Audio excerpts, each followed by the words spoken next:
Hey guys, hope everyone is doing well. We will start the questions with Lawrence. Hello, Frank. I was just curious.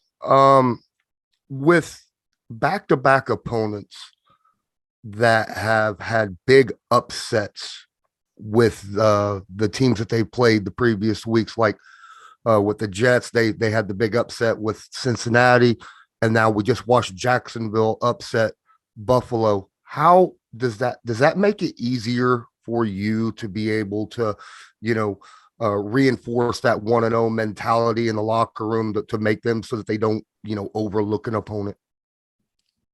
I think there's a lot of. I think you're on to something there, Lawrence. In that, it's always my goal every week is to do everything I can do as the head coach to get the guys locked in on 1-0 approach. There's always, right. This is the NFL. We all know every week anything can happen, but that doesn't mean that when something like this does happen, that it just reinforces that message. So as a head coach, you're like, okay, good.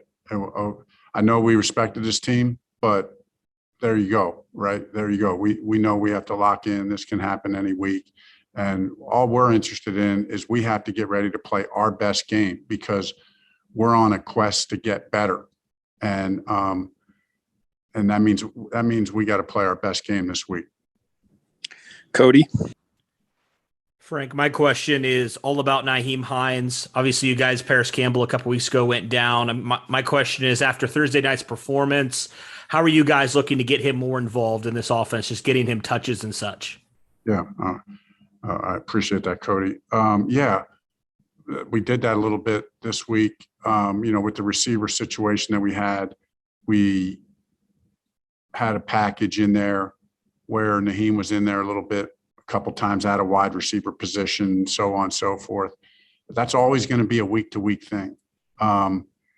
It's always going to be a week-to-week thing. We're always looking at ways to get Nyheim involved in the offense. We do think he's a playmaker in the backfield, and from the receiver position, he's a unique double threat like that. So it's going to look different week to week. And there will be some weeks that he's more involved than others. And it's kind of like if you're looking at a basketball team, and I don't know if it's a good analogy or a bad analogy, where you got your main scorers, like we got Jonathan Taylor, we got Pittman, and we got Carson. And in one sense, those three guys are the main scorers, if you will. And then everybody's going to score. Everybody has an important role to play. And Nyheim is a big-time playmaker. But Jonathan is the one guy in the backfield who we're trying to feed the ball.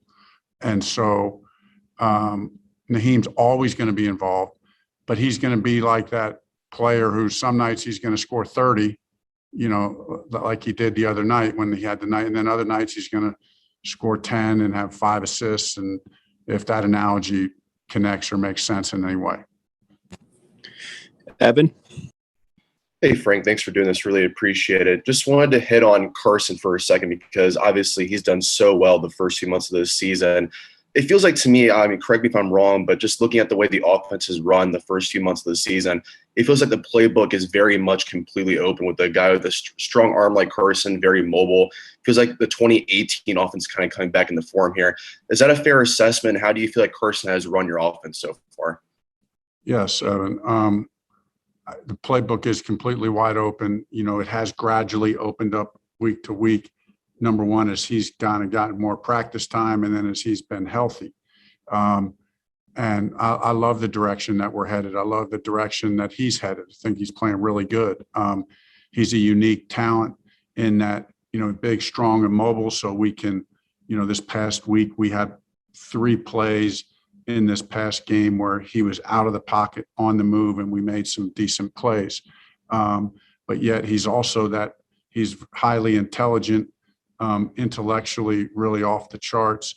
And so when we need to play that game from the pocket, we can do that as well. And then, he's also handling the run game really well, which is really important to us as an offense, right? I mean, the defenses are good and they make it hard on you. So we don't do a million checks in the game, but if we do a handful of checks in the game and we need the quarterback to put us in the right position, and he does a great job with that as well. Rashad. Hello, Frank. How you doing? Hey, Thank you Rashad. again. Thank you again for doing this. I love everything you're doing on the offensive side of the ball. The way you're mixing in the run with the pass, Jonathan Taylor getting just the right amount of touches to keep him healthy. On the defensive side, I know there's been a couple of issues in the second half of football games. Which do you think is the best way to fix the pass coverage? Is it a better pass rush, or maybe the secondary cornerbacks playing a little stickier coverage? Yeah, no, it's a good question, Rashad. And really, I think the answer is both. At times we've had good pass rush and still not got it done. And then at other times we need to get better with the pass rush. So we know there's that fine line. It always is going to be that mix. And so, as we have progressed in this season, in some ways I can see the progress that we're making as a defense and evolving. And then, right, it's the defense is just like the offense and our special teams unit in that there's still ways that we can get better. And obviously we've given up some yardage late. We've given up a lot of yardage late in games, against some of these teams that, we don't want to do that. We don't want to do that. Obviously 2 out of those 3 times that we've done that, we won the game and we're comfortably ahead, but still not comfortable with the amount of yards we've given up in that instance. As a head coach, I do understand that you might give up a few extra yards here and there when you're up a lot in a game. So I don't mind it a little bit, but there's that fine line. We need to play a little bit better coverage at times, and obviously that has always helped with an increased pass rush. Michael. Hey, Frank, with Michael Pittman becoming one of the younger receivers in the league, what is your evaluation of him so far through the 2021 season? Yeah, well, thanks, Michael. My evaluation is this guy is a beast, and he has a unique competitive mindset. All of our guys are extremely competitive, but he just has that little extra juice to him in that regard, where you just feel like he walks out on the field like he's Superman and like he can take on the world. And I love his work ethic. He works extremely hard. All our guys work hard, but Pitt really works hard. I love the fact that he's a beast, but he's unselfish. Like, he's unselfish. Yeah, he wants the ball, but he's a team first player. He's a real leader. He's a quiet leader. He doesn't want to talk much. He's not bashful or shy in any way, but he doesn't want to be the talker. He doesn't want to be the talker. He wants to play. He wants to fight. He wants to hit somebody. And I just think he's got a unique mindset as a wide receiver. Steven.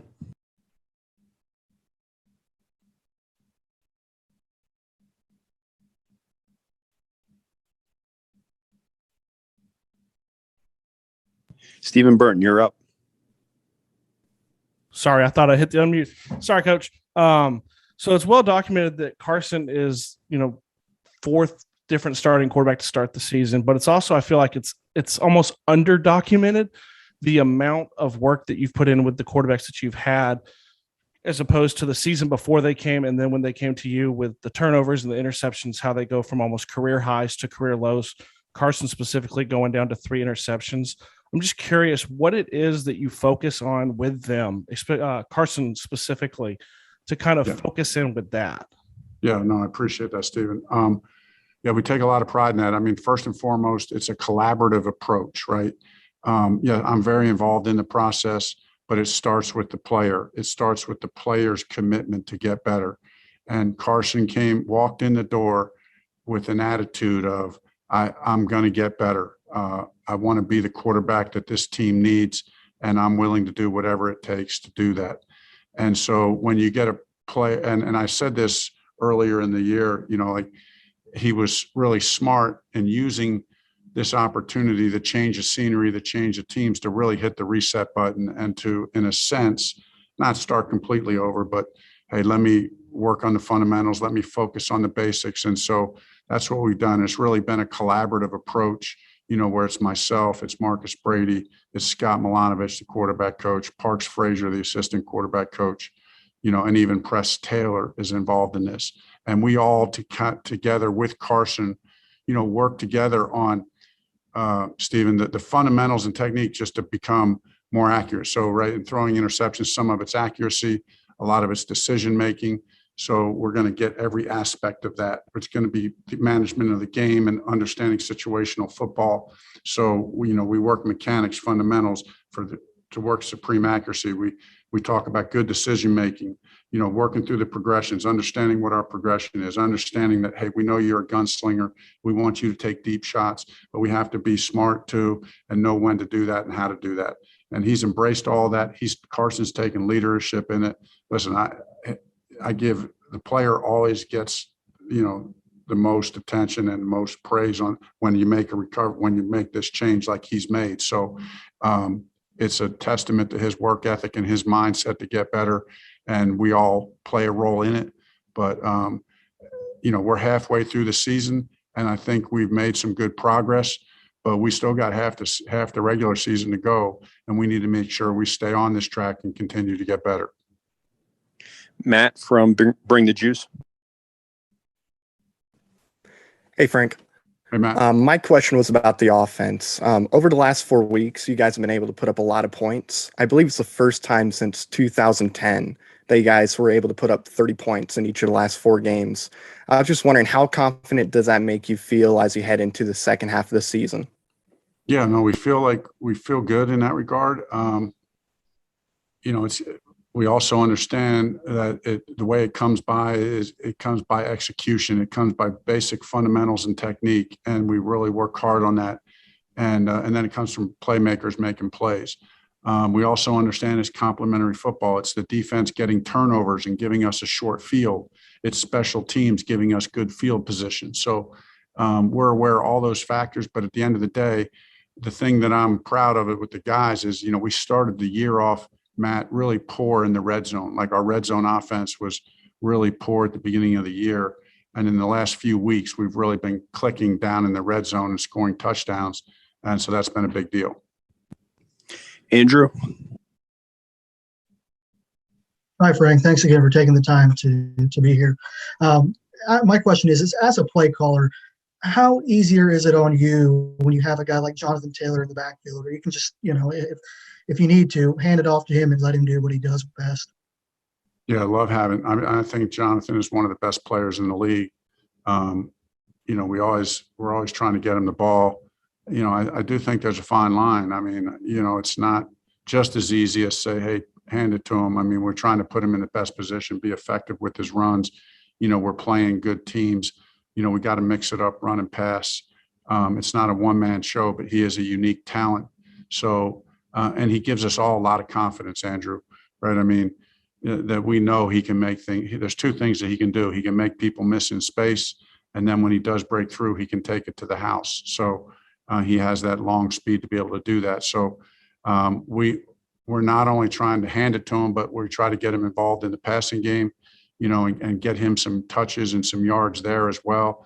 And that being said, I do think there is something more powerful, if you will, about getting him rushing attempts than there is pass reception. He's a powerhouse runner, and it just says something about the mentality of your team when you're able to give it to your back and have him do what he's doing right now. So we'll continue to try to work that. This will be another challenge this week against the Jaguars. Obviously a very good defense. So it'll be a good test for us again. Okay, we'll do a few more. Lawrence. Thanks again, Coach. Appreciate Lawrence. this. My question is, it's getting pretty well known that the wide receiving core for the Indianapolis Colts from top to bottom is very good at run blocking. And I'm just curious, how important is that? Not just for run blocking, but like say in the screen game and stuff too, for guys with that ability to get more snaps in a game. Yeah, it's huge. And I appreciate you saying that, and any attention that you can bring to our guys, our receivers who are blocking. I promise you they're amongst the best in the NFL. Just watch the tape. We're aggressive. They work hard at it. They know we got running backs that can take it to the house. And so they feel a great responsibility to do their part, right, to set those guys free on the second and third level. So we ask a lot of our receivers in that regard. They embrace it. It started with Zach Pascal. He was kind of the originator of the whole thing as far as the attitude of this room. But, and Pittman he's right up there in it. And all of our guys are really committed to it. So, and then as you said, Lawrence, I mean, it's in the screen game as well. Those can be huge plays. So, and it's not just a physical attitude. It really is a technique. It really is playing smart football. You're blocking another really good athlete in space. So, understanding the leverage that we're trying to get on that defender. Are we trying to block as tight outside number, as tight inside number, trying to block them head up? Those are all little nuances that are very important, and our guys take very seriously and do a great job. Cody? Frank, obviously, starting 4-5 is not where you guys want to be, but you guys still have, a number of games left, and there are a couple teams in that mix with 5 wins. My question for you is, down the stretch here in the season, what are things that you want to see as the head coach from your team that maybe you didn't do as well in the first couple games here that you want to see your team doing better to potentially make a push to the postseason? Yeah, no, great question. And one of them is the one thing I just alluded to is that we've gotten better at, but we have to continue to do it. And that's being good in the red zone on both sides of the ball. Get down in the red zone, score points on offense, and then on defense, play really good red zone defense. When a team does get down there, force them to kick field goals. We also, we've done a really good job with the turnovers on both sides, and that needs to continue.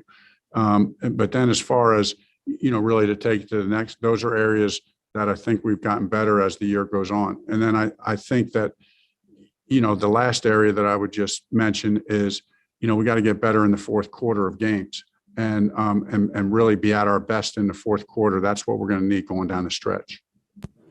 All right, we'll go last one here, Evan. Yeah, it seems like, Frank, with Kwity Paye and Dio Dengbo, they had 2 really solid games on Thursday. Just how important is that young duo moving forward here in the second half of the season to not only get them going and gain some more confidence, but also to help out DeForest Buckner inside as well? Yeah, really excited about these 2 guys. I mean, they're showing a lot of promise. Obviously, Kwity is a little bit further ahead because of, Dio's injury. But both players have an immense amount of talent. What I like equally as well as their talent is their mindset. These are good teammates. These are hard workers. These are guys that we think can be a big factor for us for a long period of time. And, they both, even Quity's kind of fought some injury, a little bit of injury here and there.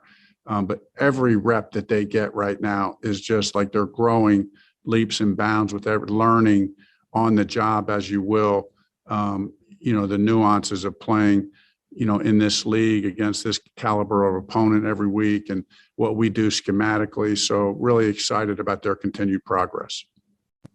All right. Thank you guys for joining us. Thanks, guys. Thanks, Frank. Thank you very much for watching this video. If you like it, make sure you watch one of these other 2 videos. They're cool. Also, if you're new, please click the subscribe button as well as the bell icon. I greatly appreciate your support.